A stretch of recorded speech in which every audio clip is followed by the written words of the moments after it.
Venga, buenas tardes a todos. Este es el grupo de las tertulias de Barcelona. Supongo que ya lo conocéis la mayoría, ¿no? Mi nombre es María Rosa y el tema que vamos a presentar hoy, aunque será un poco pesadillo, me parece, es sobre el universo.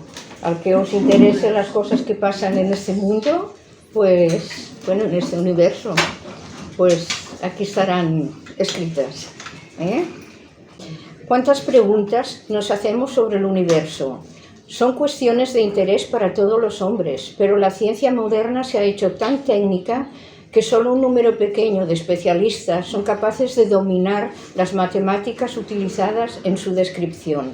Sin embargo, las ideas básicas acerca del origen y del destino del universo pueden ser enunciadas sin matemáticas, de tal manera que las personas que no tenemos una educación científica las podemos entender, no del todo, pero bueno. Nos movemos en nuestro ambiente diario sin entender casi nada acerca del mundo. Dedicamos poco tiempo a pensar en el mecanismo que genera la luz solar, que hace posible la vida, en la gravedad que nos ata a la Tierra y que de otra forma nos lanzaría al espacio, o en los átomos de los que estamos constituidos, y de cuya estabilidad dependemos de manera fundamental. Pocos de nosotros dedicamos tiempo a prepararnos de por qué la naturaleza es de la forma que es, de dónde surgió el cosmos, o si siempre estuvo aquí.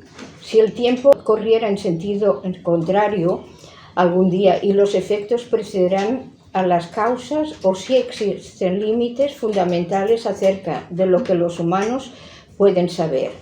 El infinito universo no es infinito todo. Una mirada es infinita, una flor es infinita, la mano abierta de la vida nos sostiene a los astros, a mí y a todos. Lo infinitamente pequeño y lo infinitamente grande. Todo es uno y lo mismo. Somos comunes para inundar con un inexplicable el infinito. Somos nada más que la expresión de armonías. Las especulaciones acerca de nuestro lugar en el cosmos son casi tan viejas como el pensamiento mismo. Hasta muy recientemente, nuestros antepasados podían formular sus teorías casi sin ningún impedimento, por hasta entonces prácticamente desconocidos los hechos. Pero los avances técnicos desde la década de los 60 han transformado la cosmología de la mera especulación en una ciencia seria, extendiendo en nuestros horizontes en el espacio y tiempo. No es posible entender completamente nuestros orígenes sin ampliar nuestros horizontes, ya que formamos parte del cosmos. Vivimos en una galaxia, dentro de un universo de galaxias en expansión, que surgió de un universo primitivo, denso y caliente y lleno de luz. Toda la materia del universo se creó a partir de la energía de esta luz. Bien, empezaré hablando de Hawking, esa mente alejada del mundo que se encuentra como en su casa cuando investiga sobre los confines del universo.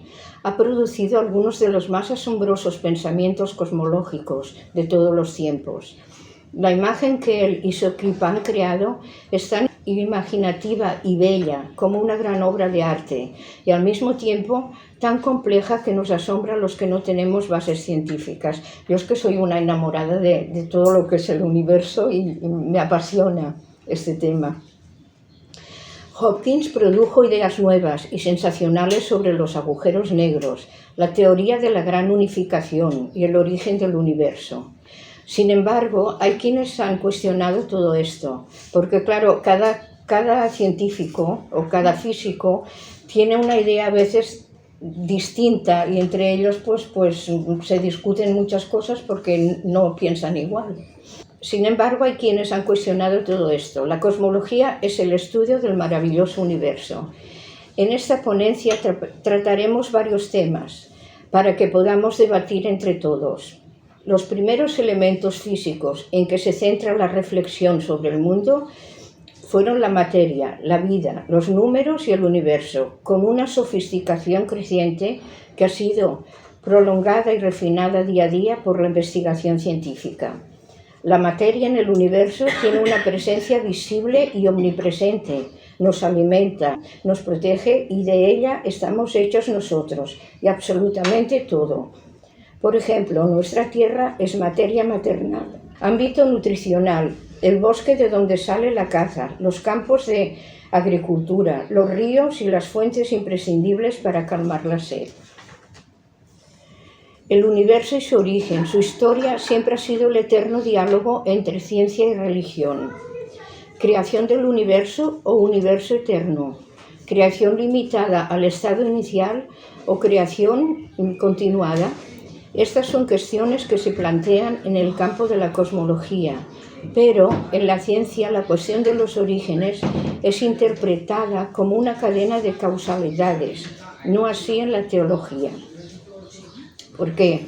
Por ejemplo, los primeros que estudiaron el universo, todo lo que veían sobre la creación, sobre la humanidad, todo esto era hacia, como digamos, muy religioso, no tenía nada que ver con lo que es de verdad cuando al pasar los siglos se han estudiado con todas estas máquinas, estos telescopios, todo esto ha avanzado un montón. Bueno, pero la física ha descubierto en un conjunto de leyes básicas una racionalidad profunda en el cosmos que hasta podría trascender nuestro universo y ser la base de otros universos. La ciencia ha sabido investigar la edad y la historia de la materia y ha constatado la armonía sutil que hay entre los valores de los contrastes físicos para que en el universo pueda contener vida. Empezaré desde el primer instante de su creación, la teoría del Big Bang. El término Big Bang se utiliza para referirse al momento específico. ¿Cómo y por qué se produjo el Big Bang? Según esta teoría, se explica el origen del universo hace aproximadamente unos 15.000 millones de años. Toda la materia estaba concentrada en un punto muy pequeño, más pequeño que un átomo, y a una temperatura altísima. En este momento sufrió una gran explosión y toda la energía concentrada en este punto quedó esparcida. No se sabe qué había antes, pero a partir de ahí se creó toda la materia y energía del universo que conocemos. Es que es mágico todo esto, si lo piensas. Técnicamente, este modelo es teoría. Se basa en una colección de ecuaciones de la relatividad general, modelos de Lemaitre, Robertson, entre otros. Recientemente, ingenios especiales puestos en órbita han conseguido oír los vestigios de esta gigantesca explosión primigenia. Con todos estos aparatos que han inventado, por ejemplo, en el CERN, en Ginebra, ¿cómo se llama? El LHC, ¿no? Se llama esta máquina que tiene no sé cuántos kilómetros de profundidad y muchos kilómetros. El Locotrón o algo parecido, ¿no? ¿Cómo? El Locotrón. Ciclotrón. Un sincrotrón, pero ellos lo llaman el LHC. Durante el primer segundo del Big Bang la temperatura era tan alta y que los protones y los neutrones estaban en equilibrio. Sin embargo, la temperatura cayó pronto por debajo de un valor crítico y los neutrones comenzaron a descomponerse, produciendo cada uno un protón, un electrón y un antineutrino, etcétera, etcétera, etcétera. Todo este espacio es inimaginable para la mente humana, pero eso es nuestro universo y mucho más. Después de las ideas cosmogónicas de las sociedades primitivas, ¿qué buscamos cuando nos preguntamos nosotros por el origen del universo? ¿Es tan remoto? ¿Qué curiosidades y preocupaciones nos mueven a hacerlo? ¿Qué se espera llegar a descubrir sobre el mundo o nosotros mismos en unos espacios que jamás hemos habitado? ¿Qué tipo de vínculos intuimos entre nosotros y las profundidades cósmicas? Estas nos desbordan tan vertiginosamente. ¿Por qué existe el universo? ¿Para qué existe el universo? Durante siglos, estas han sido las cuestiones primordiales y esenciales de la cosmología, las que haya hecho que contemplar el cielo sea más que preguntarse por qué hay estrellas, de qué están hechas, por qué explotan, por qué hay orden, por qué el orden no es perfecto, por qué hay desorden. Preguntas apasionantes y hasta dónde podemos llegar con nuestras preguntas. Einstein dijo: Lo más incomprensible del universo es que sea comprensible. La ciencia moderna se ha hecho tan técnica que solo los especialistas son capaces de dominar las matemáticas utilizadas en su descripción. Sin embargo, las ideas básicas acerca del origen y del destino del universo pueden ser enunciadas sin matemáticas, de tal manera que para lo más básico podemos entenderlo más o menos sin una educación científica. Dedicamos poco tiempo a pensar en el mecanismo que genera la luz solar, que ata a la Tierra y que de otra manera nos lanzaría al espacio, o en los átomos de los que estamos constituidos y de cuya estabilidad dependemos de manera fundamental. Nos falta mucho para saber qué es lo que ocurrió allá arriba, pero por el momento sabemos que después del Big Bang empezó una cuenta atrás. Aunque la mayor parte del espacio que podemos observar está vacío, es inevitable que nos fijemos en esos puntos que brillan. No es que el espacio vacío carezca de interés, simplemente las estrellas nos llaman la atención. Dependiendo de la cantidad de materia reunida en un astro y del momento del cielo en el que se encuentra, se pueden dar fenómenos y comportamientos muy diversos, enanas gigantes, dobles, variables, cuásares, púlsares, agujeros negros. Las estrellas son masas de gases, principalmente hidrógeno y helio, que emiten luz. Se encuentran a temperaturas muy elevadas y en su interior hay reacciones nucleares. El Sol es una estrella, la más cercana a nosotros. Los astrónomos han calculado que el número de estrellas de la Vía Láctea, la galaxia a la que pertenece el Sol, asciende a miles y cientos de mil millones, que describe la expansión del espacio-tiempo a partir de una singularidad del átomo que explotó, digamos. El universo experimentó un rápido periodo de expansión, de una inflación cósmica que arrasó todas las irregularidades iniciales. A partir de entonces se expandió y se convirtió en estable, más frío y menos denso. Y esto dio como resultado la segregación fractal en porciones que se encuentran en el universo actual como cúmulos de galaxias. En cuanto a su destino final, las pruebas actuales parecen apoyar las teorías de la expansión permanente del universo, que nos indica que la expansión misma del espacio provocará que llegará un punto en que los átomos mismos se separarán en partículas subatómicas. Otros futuros posibles que se barajaban especulaban que la materia oscura podría ejercer la fuerza de gravedad suficiente para detener la expansión y hacer que toda la materia se comprima nuevamente, algo a lo que los científicos denominan el Big Crunch o la gran implosión. Pero las últimas observaciones van en la dirección del gran desgarro, o sea que nuestro universo está condenado a que va a morir. El gran desgarro es una hipótesis sobre el destino último. Este posible destino final depende de la cantidad de energía oscura existente en el universo. Si el universo contiene suficiente energía oscura, podría acabar en un desgarramiento.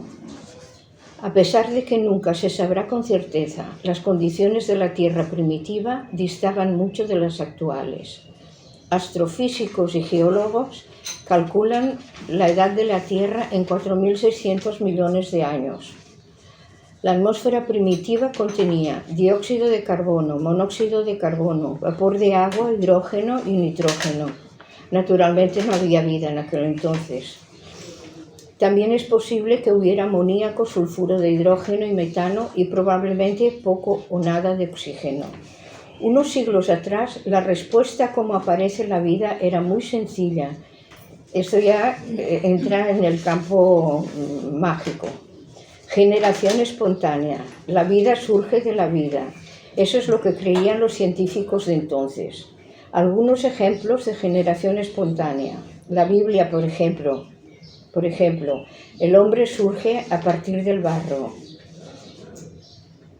Aristóteles, siglo IV a.C., los animales pueden originarse en el suelo. Virgilio, siglo II a.C., las abejas se originan a partir de la miel.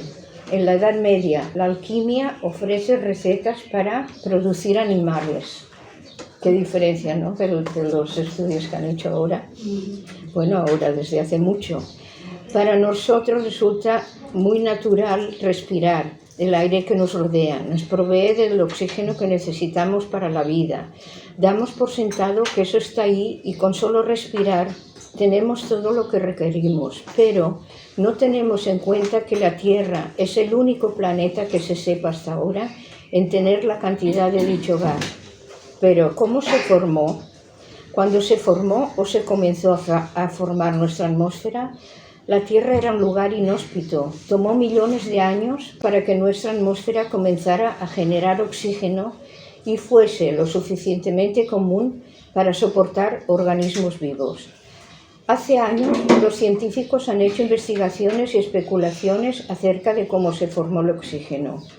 Últimamente se han hecho importantes descubrimientos al respecto. Un geoquímico de la Universidad del Sur de Dinamarca publicó un par de estudios donde hay pruebas significativas de la historia del oxígeno. Nuestra poco común atmósfera debe su alto contenido de oxígeno a una particular mezcla de movimientos geológicos y sucesos biológicos. Los científicos examinan las huellas químicas que quedan grabadas en las piedras. Al buscar en las rocas más antiguas, no hay trazas que haya existido oxígeno en la atmósfera. Lo que se encuentra es una atmósfera rica en otros gases, como dióxido de carbono, metano y nitrógeno, con lo cual no podía haber vida, ya que era altamente tóxico. Pero hace aproximadamente 3.000 millones de años, algo empezó a cambiar.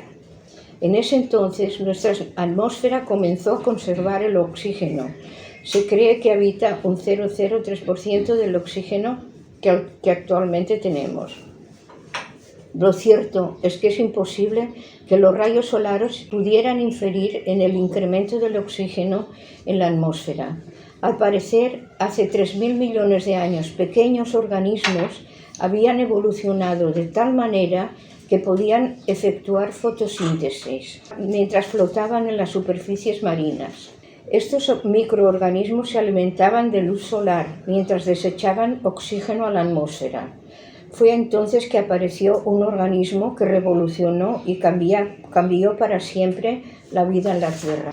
De inspiración más mítica que racional, la primera teoría con fundamento científico sobre la forma y propiedades del universo conocidas por la historia aparecieron en la Grecia precristiana.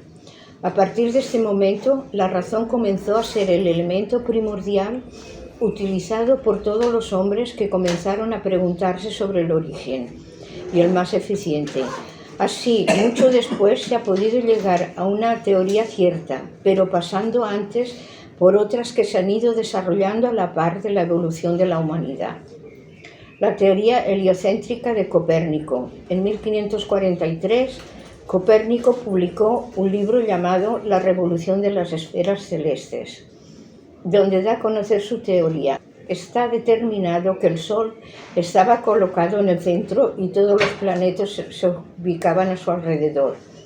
También afirmaba que los planetas tenían movimientos circulares uniformes. El alemán Kepler Johannes descubrió que las órbitas de los planetas eran elipses observando el planeta Marte. Kepler también descubrió las leyes del movimiento planetario. Galileo Galilei observó por primera vez manchas en el Sol, cráteres en la Luna, los grandes satélites de Júpiter y los anillos de Saturno que no llegó a distinguir con precisión. ¿Cuántas cárceles y cuántas penas sufrieron todas estas personas que investigaron tanto sobre el universo, ¿no? Cárcel, fue terrible. Bueno, como ya he dicho antes, la Tierra nació hace 4.500 millones de años, junto al resto del sistema solar. Las evidencias fósiles de las bacterias más antiguas datan de hace 3.500 millones de años, y el primer incremento de oxígeno, el gran evento de significado y oxidación, ocurrió mucho después, hace 2.000 millones de años. La relación entre el gran evento de oxidación y el origen de las células modernas es una propuesta de Margulis y otros investigadores. La propia Margules fue quien propuso en los años 70 que las mitocondrias de nuestras células proceden de esta antigua bacteria de vida libre. Estos orgánulos, pequeños órganos, son quienes gestionan el oxígeno en nuestro cerebro y en el resto del cuerpo. Margulis pensaba que el incremento de oxígeno hace 2.000 millones de años fue precisamente lo que llevó a otras células a engullir a aquella primitiva bacteria comedora de oxígeno, dando lugar a la célula moderna. La bacteria mitocondrial, un organismo que ahora había más concentración de oxígeno, fue capaz de utilizar este oxígeno para degradar los productos de alta energía. Para este caso existe una sola teoría general aceptada. Se planteó que el oxígeno molecular en la Tierra se originó a partir de la fotosíntesis de las cianobacterias ancestrales. Las cianobacterias son un grupo de microorganismos procariotas fotosintéticas cercano a las algas, clasificados como algas verdeazules por la presencia de pigmentos fotosintéticos. La abundancia de bacterias ofrecía un rico panorama para alimentarse de ellas. El oxígeno también se debe a nosotros, en un sentido biológico más profundo. Hoy sí se considera demostrado que los primeros seres vivos del planeta fueron bacterias y arqueas, similares a las bacterias, es decir, que viven en ausencia de oxígeno y se les llama anaeróbicas, y que fue precisamente la actividad de algunas de ellas las que fueron incrementando los niveles de oxígeno en la atmósfera pretérita.